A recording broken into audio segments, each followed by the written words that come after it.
Hello, my beautiful friends.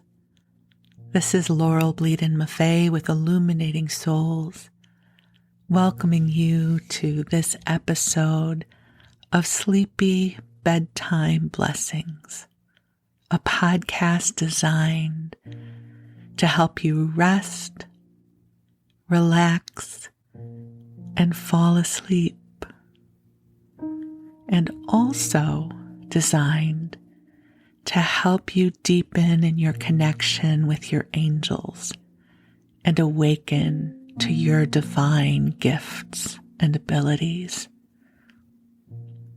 If we're meeting for the first time, I am an angelic practitioner, a spiritual teacher, and an encourager of souls. And it is my deepest joy to bring forward divine love for you. You can learn more about my services and my classes over at illuminatingsouls.com. And I also email out a daily inspiration email blast, which is available to you. And I, like you, am a divine being having a human experience. And part of my self-care, especially when I'm in my Earth Girl mode, is that I listen to sleep podcasts. Every night when I go to bed, I put in my earbuds and choose an episode to listen to. And I find that sleep podcasts help me release my consciousness from the busyness and the thought forms of the day, so that it's easier for me to drift off into the beautiful, mysterious world of sleep. Which is why I have been guided to create this podcast for you. So we're going to spend some time with the angels, and then I'm going to read to you a bedtime story. Now, this is a special episode, and I'm laughing to myself because I'm of the generation who remembers the television promos that would say things like, on this special episode of Blossom. It's not going to be that special, but what is special about it is this is the episode that I am bringing forth to help build a bridge from the completion energies of 2021 and to make space for us to come into the next year. So take a deep breath in with me. Did you hear my breath? I almost had to breathe into that one, right? Deep breath in and out. You know, we are not living in easy breezy times. And almost everyone I know has had to do a lot of heavy lifting in life and in consciousness this year. And whatever your experiences have been, they are holy and sacred because they are a part of your life's journey. And so tonight, the angels and I are going to lead you through a process to help you complete and heal and release and love and hopefully even celebrate your experiences of this year. You don't have to be awake to do this. we are working in an energetic field. So it's up to you if you want to listen to this during the daytime when you can be more aware, or if you just want to leave the heavy lifting to the angels and drift off to sleep, that's okay too. But to get started, I'm going to invite you to get comfortable in your body. Pick a place where you can relax, whether you're cozied into bed, maybe sitting in your favorite chair, maybe pulling a blanket up just so. Whatever you can do to help cultivate a sense of sanctuary for your body and your spirit.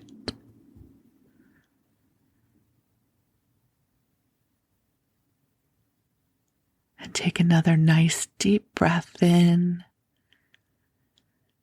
as we call ourselves forward into the heart of God.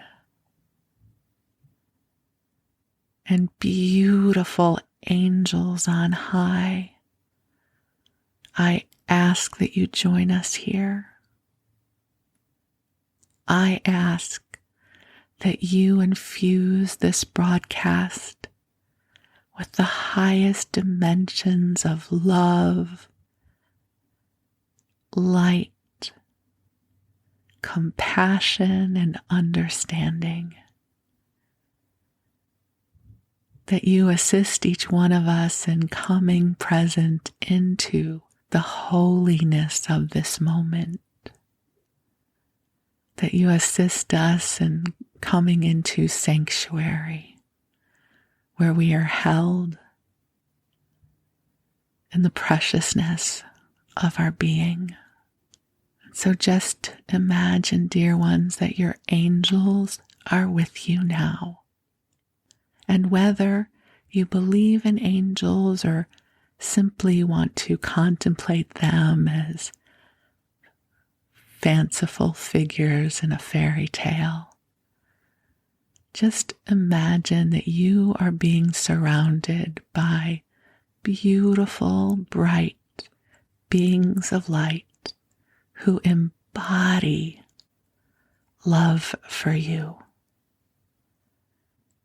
And this love comes with no strings attached and no expectations.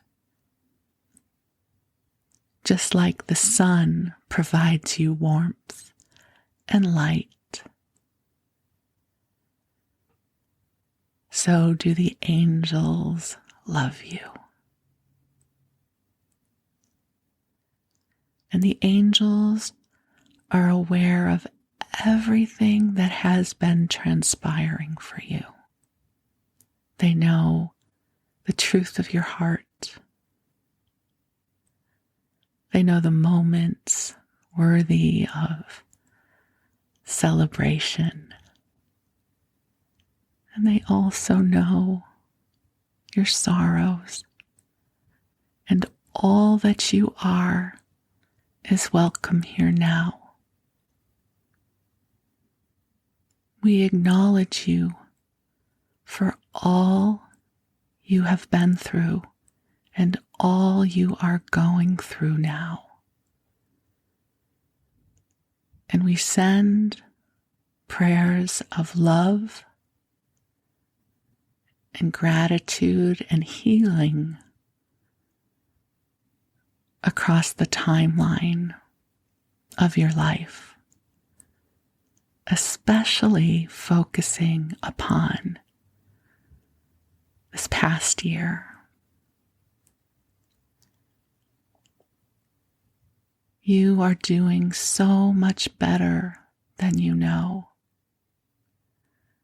And the angels are inviting you to release yourself from anything that has been weighing you down,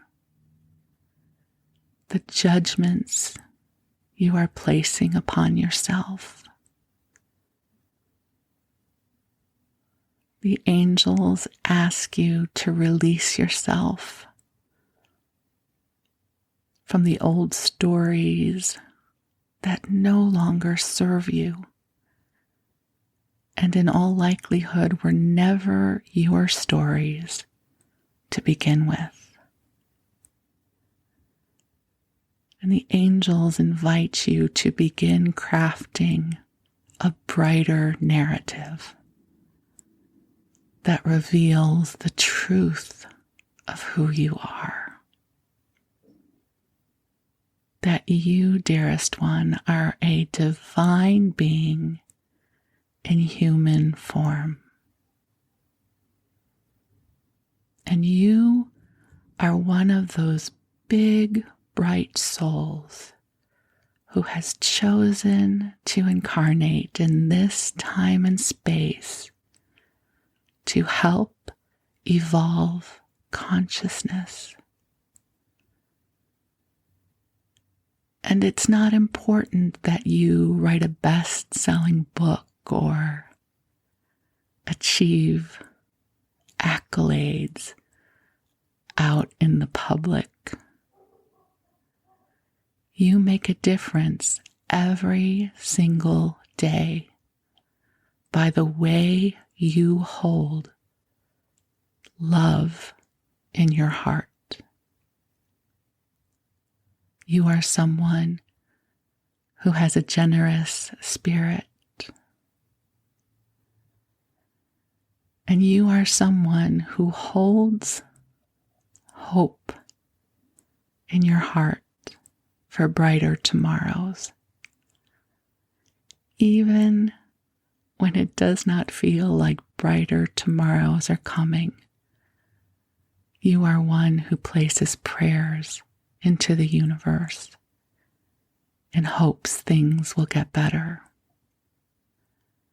And we're not sure you know how extraordinary this is. You see, you are one of those who is on a path of awakening to even more of who you are. There is such magic in you. You are a creative spirit, and you see the world differently than most. You carry empathy in your heart, and you might be wondering how we know this about you. And it is because you are here now with us. And if this did not resonate for you, you wouldn't have made it this far. There's an adage that we often use that says, when you hear your truth, you know your truth. And right now, we sense you are hoping we've got it right about you. And we believe we do. So take a breath in, and we welcome you to this moment. You have been through so much this year. And each storm you've walked through, the moments of laughter which we hope you have experienced this year, every tear you've shed, every time you wanted to scream out in your car or in your shower, we want you to know that you have been loved. You did not come here to transcend the human experience.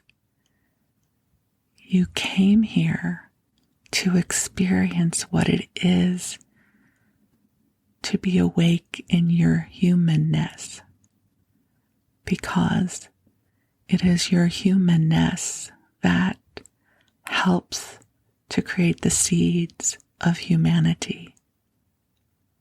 And there's an evolution that's happening, and you're a part of this. So thank you for the gift of you. And we invite you to take a breath in. And we invite you to call forward the beauty of your spirit and ask and allow the angels to help you reunite with the brightness of your soul, activating your gifts and abilities, especially the ones that are ready to come online for you right now in the days and weeks and months to come. You see, this universe has beautiful and bright dreams for you. You are here on purpose. You know, many years ago, I was at Agape Spiritual Center, and Reverend Michael Beckwith was giving his sermon, and he said, "You are not an accident. You are an on purpose from God." And when he said that, I almost couldn't breathe. And then I started to cry because I hadn't realized how much I had identified with my flaws, my shortcomings, and the idea that I could be an on purpose from God opened up my heart in indescribable ways. And so in the holiness of this moment, I pay it forward. And I remind you that you are an on purpose from God too. You are a precious expression of divine light in human form. And this world is richer because you are here. So what do you say that as we come to the space, the portal of releasing this year,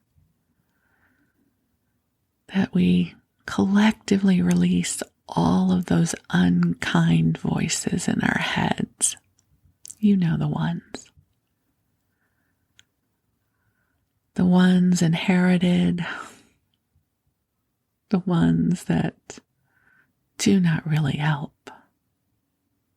And we ask the angels right now to collect them all up and gently take them to the light where they can be transformed in something even better.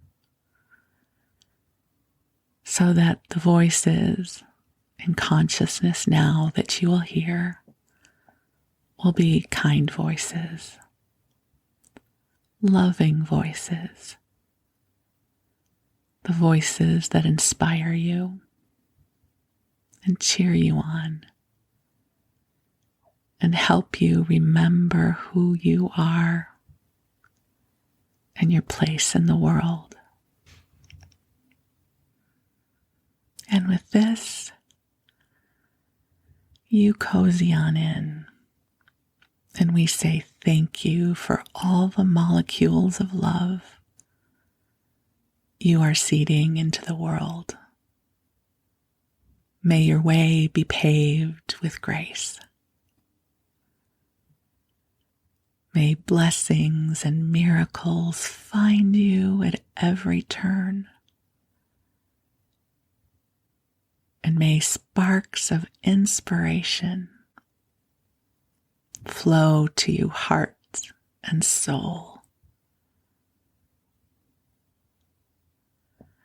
So you have permission to rest now.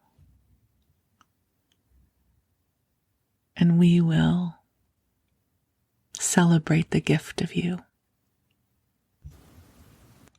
And to help you drift off, I'm going to read to you. So tonight I'm going to read something a little different to you.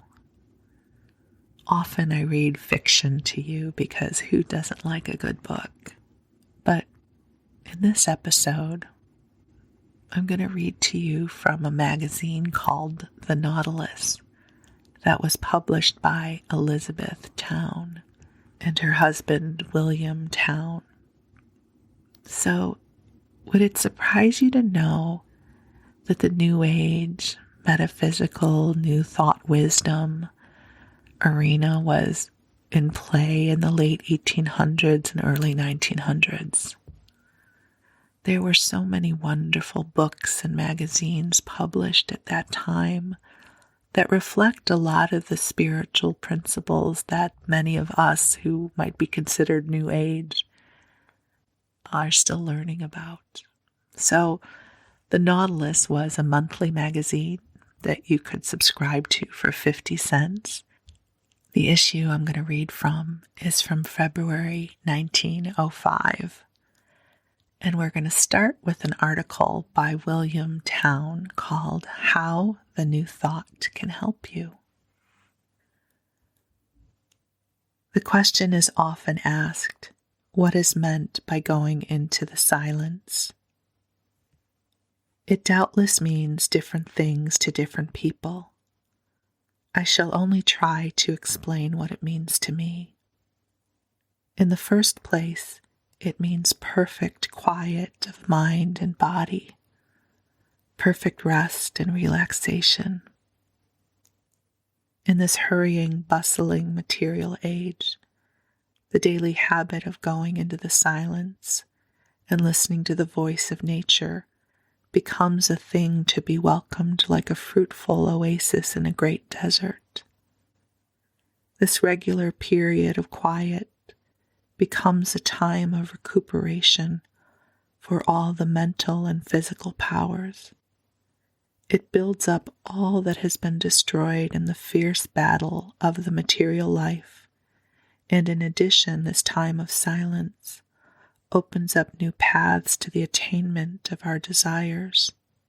During this silent time, the mortal mind, the conscious mind, is passive, and the higher faculties become active. The soul takes possession of the body and comes forth into expression as it never can do while the body and mind are engaged in the strenuous efforts of ordinary daily living. The soul is a storehouse of wisdom and power. The way to this storehouse is through the silence, through quietness of body and passiveness of the conscious mind. One of the greatest inventors in the world has brought forth over 2,200 inventions by the method of sitting in the silence for a stated time each day, always at the same hour, for the purpose of gaining new knowledge in the line of inventions. Before going to these sittings, he is careful to draw around him an atmosphere in harmony with the subject upon which he desires new light.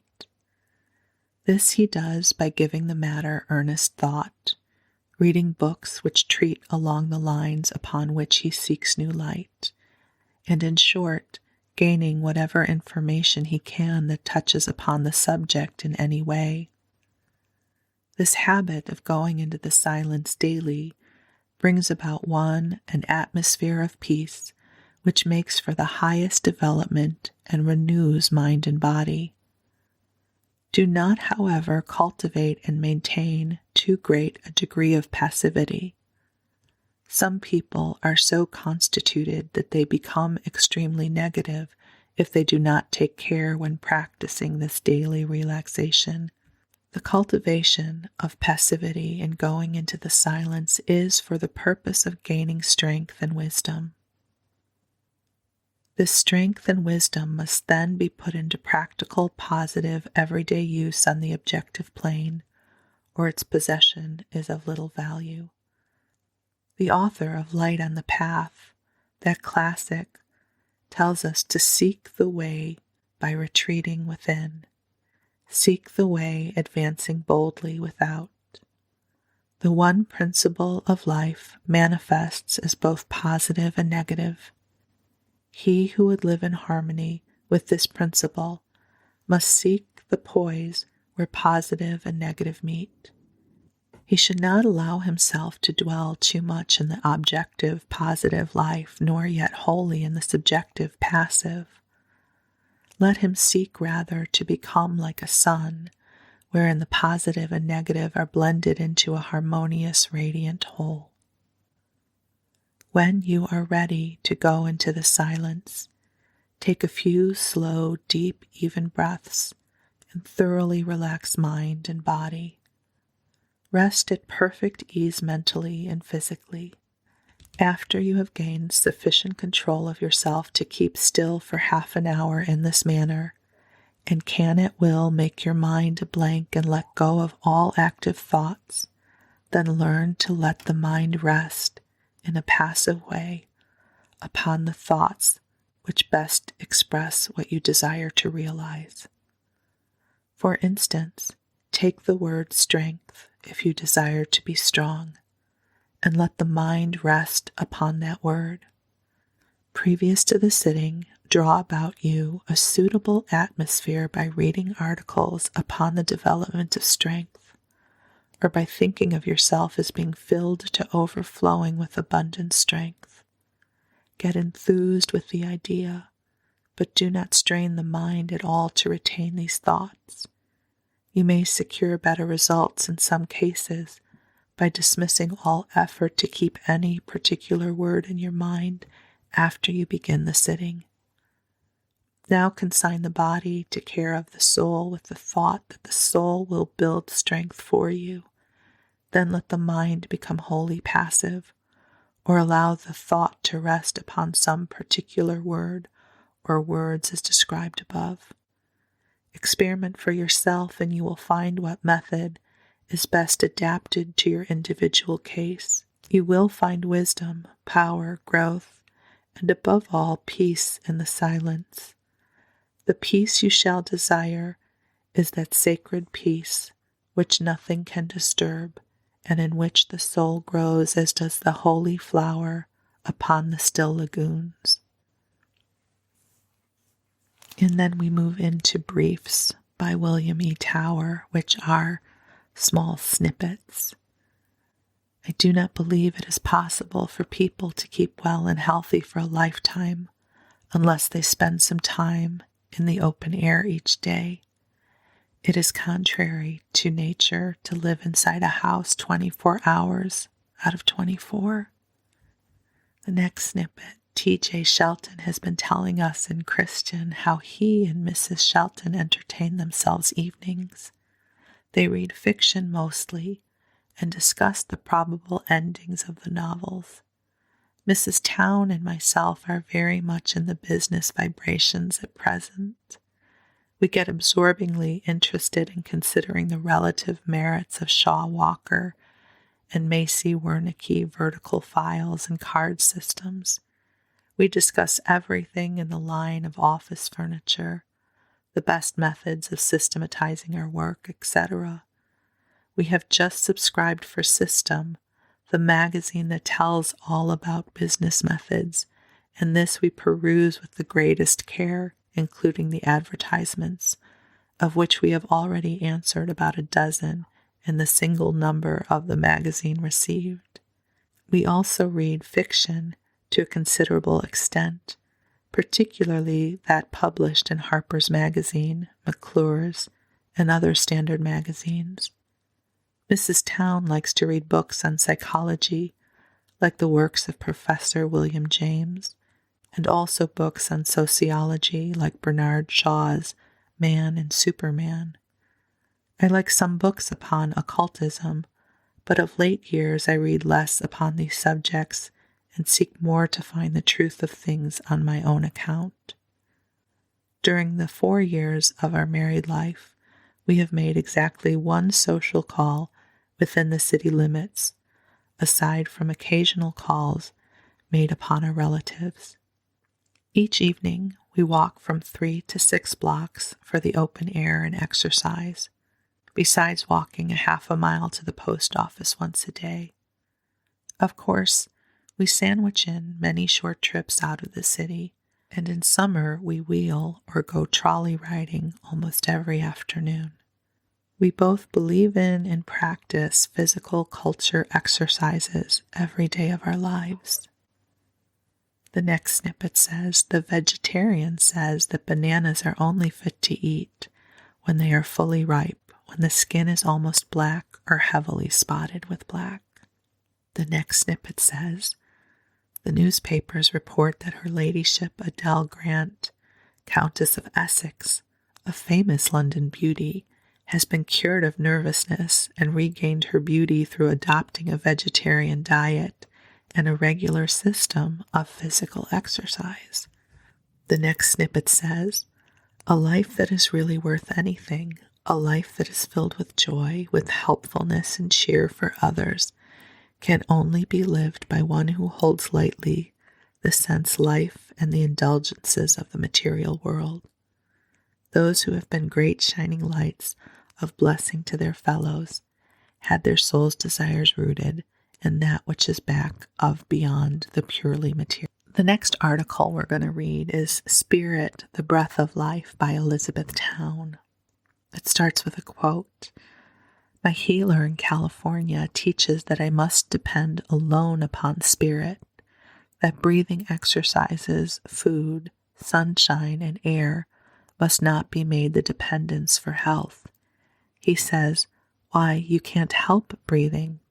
And Elizabeth Towne responds, that is Tommy rot. Sunshine and air are spirit. And the plain truth of the matter is, if you don't use them all, your dependence on spirit will avail simply nothing. Try living in a north room with the windows shut and see.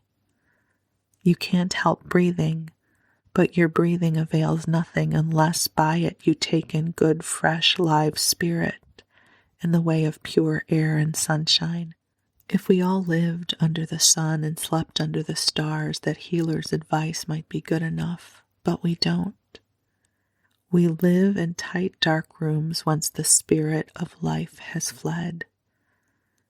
We can't help breathing, but what do we breathe? We breathe the air of closed rooms. Spirit is life, and we live by breathing it. Spirit is in fresh air. Fresh air is in spirit.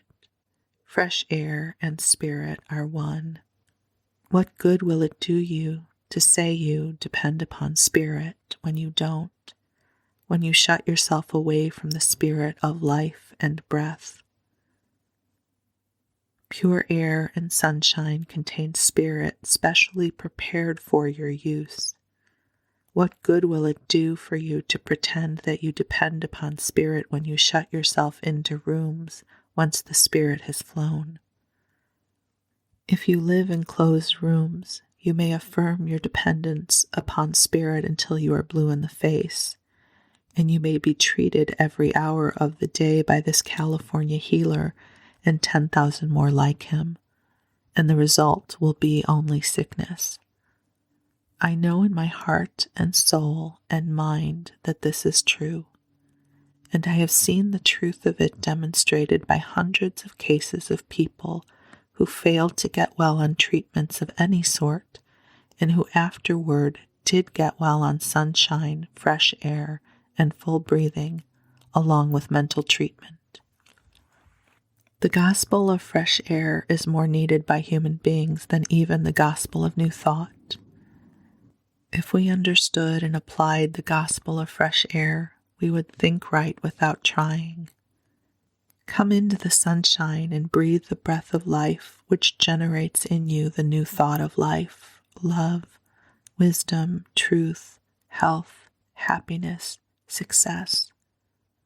New thought will not save you unless you live it, and a little observation and experimenting will prove to you that you can't live it without breathing plenty of fresh air. If all is spirit, why does this healer tell you to regulate your breathing, exercise, food, etc., is to depend upon something outside of spirit?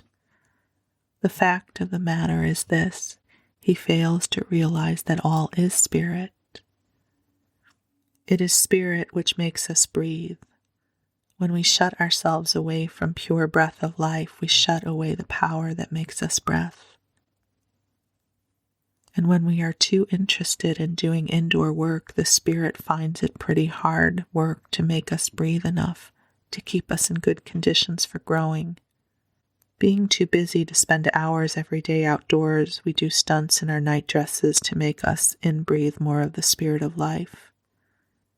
As always, night and day, winter and summer, we take pains to leave our windows well open that the spirit of life be not shut away from us for one single moment.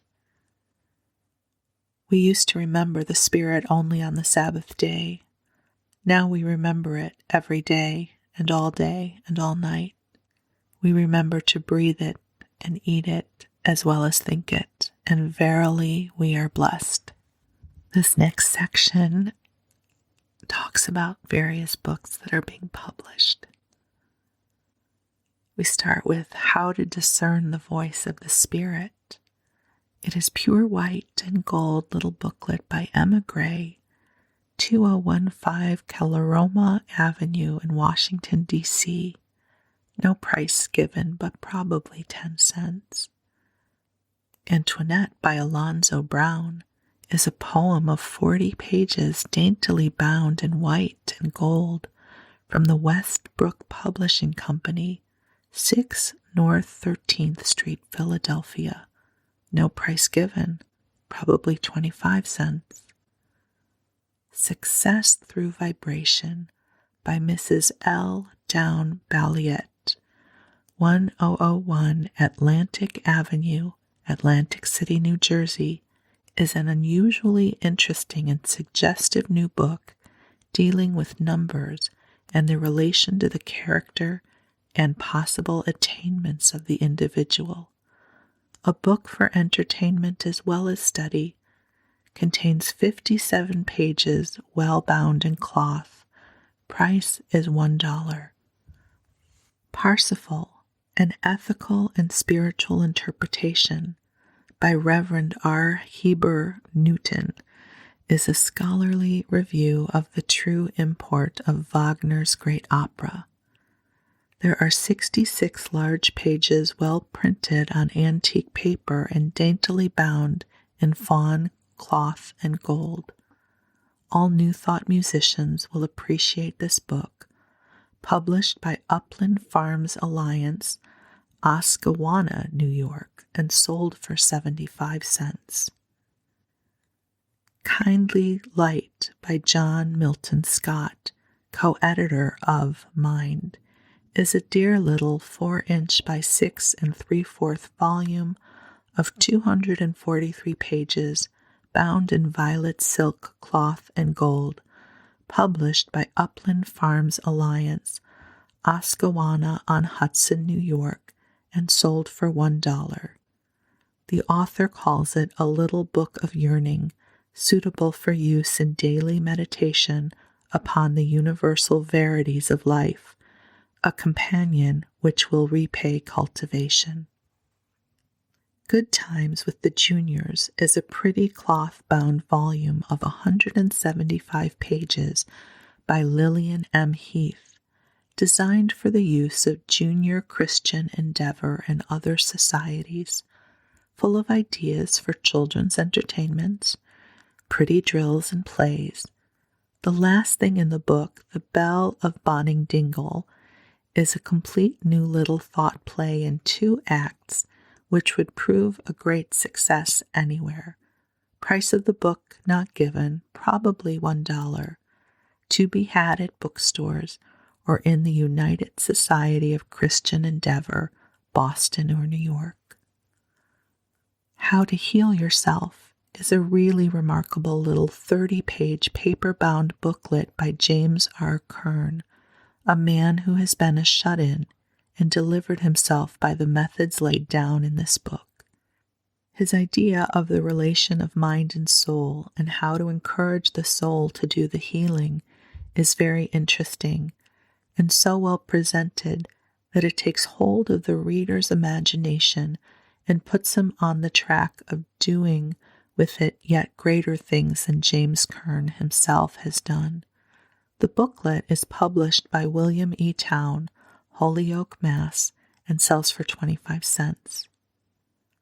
The higher thought people, with their students of the delivered life, are to hold their second annual banquet on Thursday evening, February 23, 1905, at the Palmer House in Chicago, where a feast of new thought reason and flow of soul will find fit accompaniment. All the New Thought folks are invited and may secure tickets in advance of Mr. and Mrs. C. at 459 LaSalle Avenue, Chicago. William and I feel with Henry Harrison Brown that we would travel 100 miles for the pleasure of banqueting so royally, or even 500 miles might not hinder. But see where we are, but our goodwill attends in spite of the miles. The New Philosophy by Arthur Crane is a handsome purple and white gold volume of 47 well-printed pages bound in silk cloth, which the author offers to send free to all who ask for it. He says in the preface that the only way he can practice toward you that unselfish love which takes its pleasure in giving more than in getting is to send you his book without price, and he intimates that he can afford to indulge in this sort of philanthropy. The book is well and interestingly written, an original and striking presentation of Mr. Crane's view of man and his powers, which will repay careful reading. So far as I can discover, the author, whose address is room 447, 129 3rd Street, San Francisco, has no axe to grind. His book is good, and I hope you will all send for it. I trust everyone will be thoughtful enough to enclose at least a few stamps for postage, with your thanks to Mr. Crane.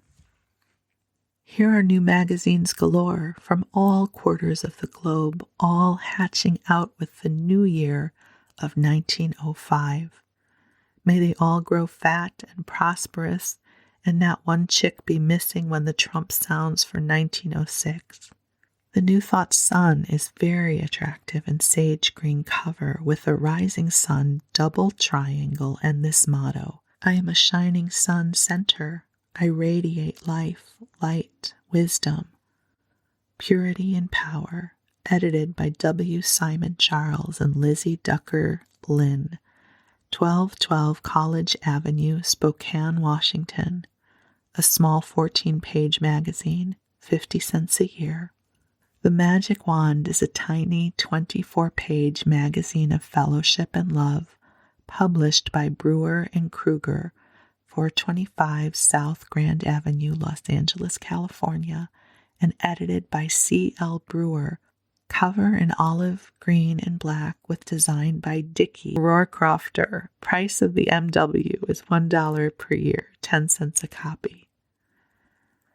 The Occident, Light, Law, Love, Life is a bright, clean 4-page paper published and edited by L. Francis Estes, Brockton, Massachusetts, with considerable space devoted to the philosophy of breathing. Price 50 cents a year. The Herald of the Cross, Lamley and Company, South Kensington, London, is an attractive magazine of 32 large pages devoted to spirituality and humanitarianism as presented by the Order of the Cross. All these magazines hatched with the new year, and I fancy a stamp or two would fetch you sample copies. It has been raining music around the Nautilus office. Here are 9 pieces sent for notice, and all of them unusually good of their kind. The first one is John Burroughs' My Own Shall Come to Me, set to good and appropriate music, by Adeline Stevens, arranged for quartet, just right for chorus or congregational singing. Address, Mrs. Adeline Stevens, 151 West 105th Street, New York, enclosing 10 cents for a copy. Then there are 2 songs from Hart's Music Company at 2392 West Ohio Street in Chicago, both of the popular variety.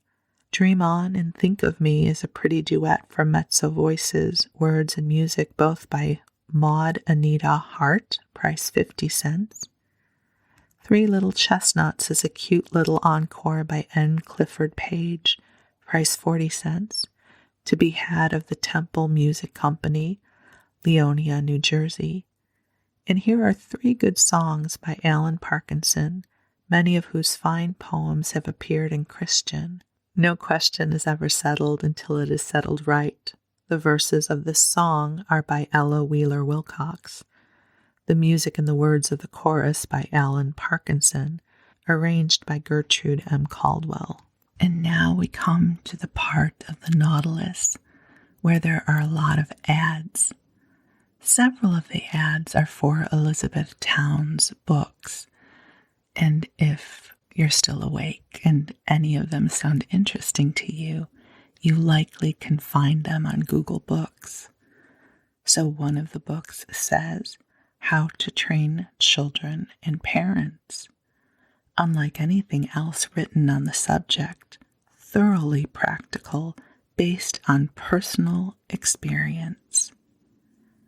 Exceedingly helpful whether you have children or only yourself to train. Then there's another book called Joy Philosophy, again by Elizabeth Towne. Some say this is my best book. I am well pleased with portions of it, in the writing of which I entered the 7th heavens. And like all of my writings, it is practical. In it, you will find many ideas and exercises for self-conquest not found elsewhere. They are my own soul experiences, and they will help you. Joy Philosophy contains 75 large pages, well printed on antique laid paper, and bound in purple silk cloth stamped in gold. Price $1. Another one of her books is Happiness and Marriage, one of the most original and striking books the author has yet to produce. It is designed to teach men and women how to be happy in marriage and to render them self-reliant. The advice given is not the usual cut and dried advice that you read in books upon marriage.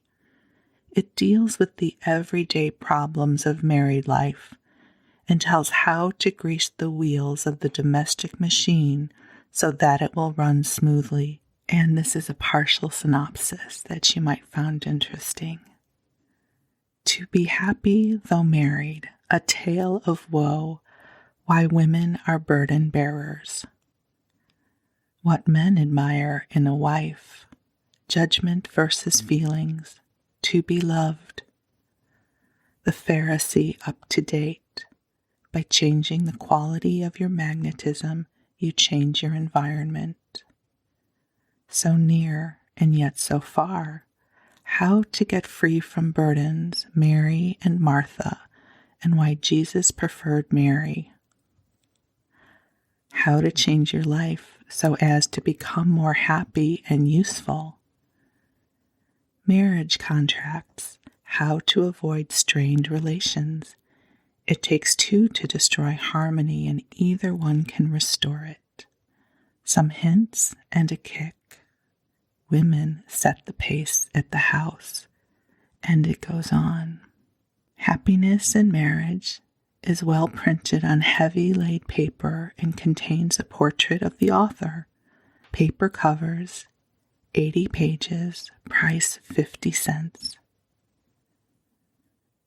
Another one of her books is The Constitution of Man. Gives a clear and practical presentation of mental science and embodies many new and original ideas and the fullest teaching as to the nature, control, and direction of desire.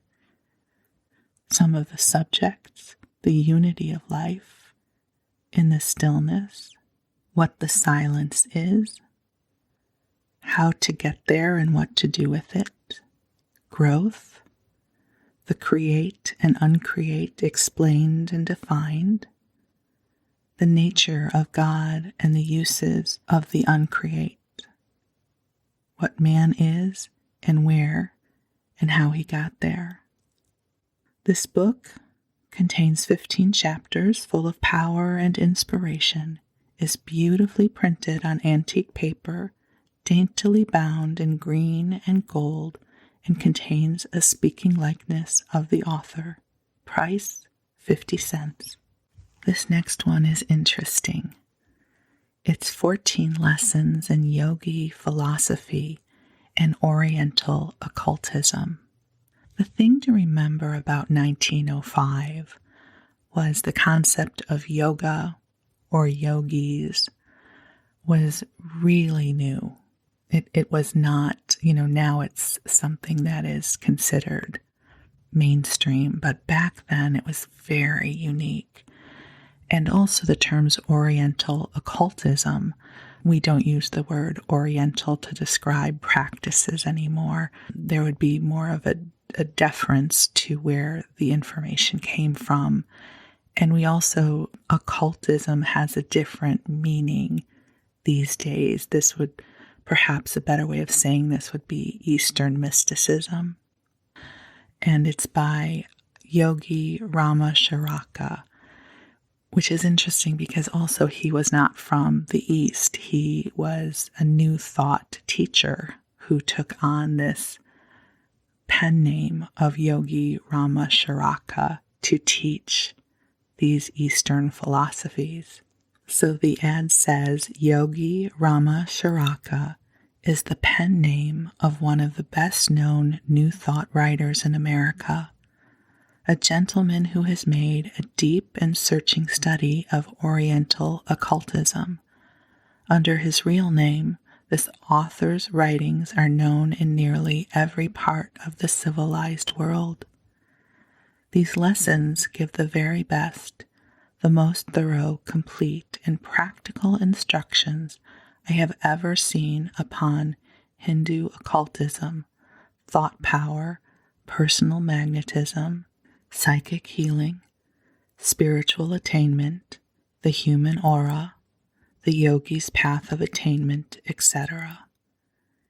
They give just the information you are seeking, the instruction that proves satisfactory. It gives me pleasure to recommend this course to my customers in the very highest terms. These lessons are now published, complete in one cloth-bound book of 277 pages. Here's a partial synopsis of the lessons. Lesson 1, On the Threshold, the Constitution of Man, the 7 principles of man, the physical body, the astral body, prana, or vital force. Lesson 2, the 4th and 5th principles, the instinctive mind, the intellect. Lesson 3, the 6th and 7th principles, the spiritual mind, spirit, illumination, or spiritual consciousness. Lesson 4, the human aura, health, aura, pranic aura, aura of the 3 mental principles, spirit aura, auric colors, phenomena, etc. Lesson 5, the nature, quality, and power of thought, thought forms, thought influences, the occult teachings on this great subject.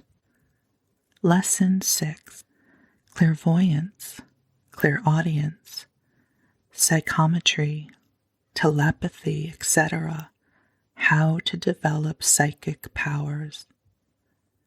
Lesson 7, human magnetism, pranic energy, uses and properties, directions for development and use.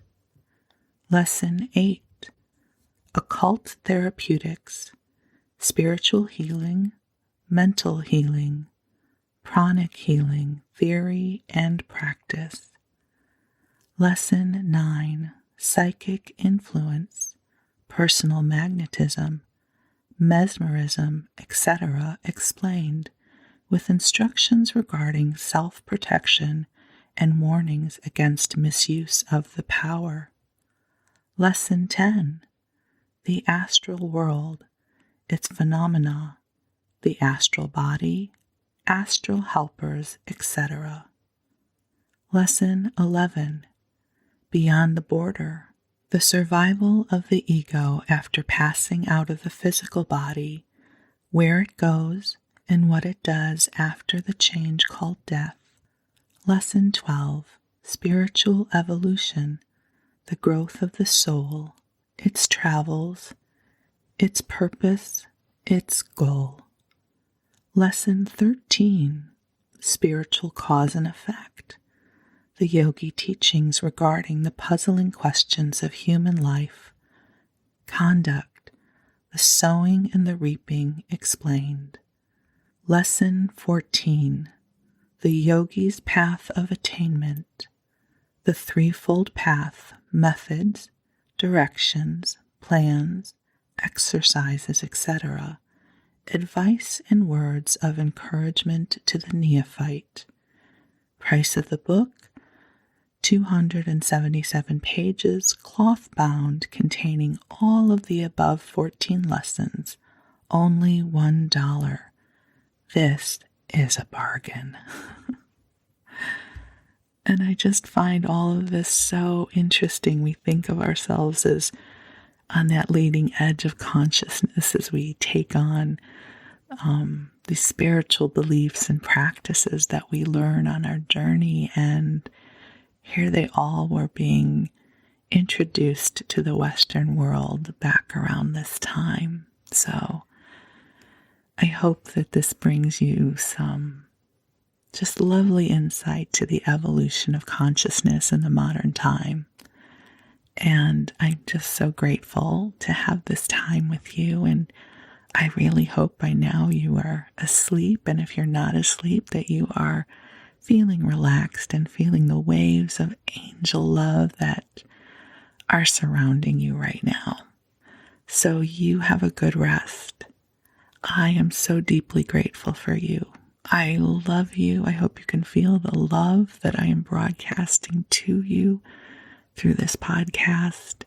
And I wish you sweet dreams. Thank you, beloveds.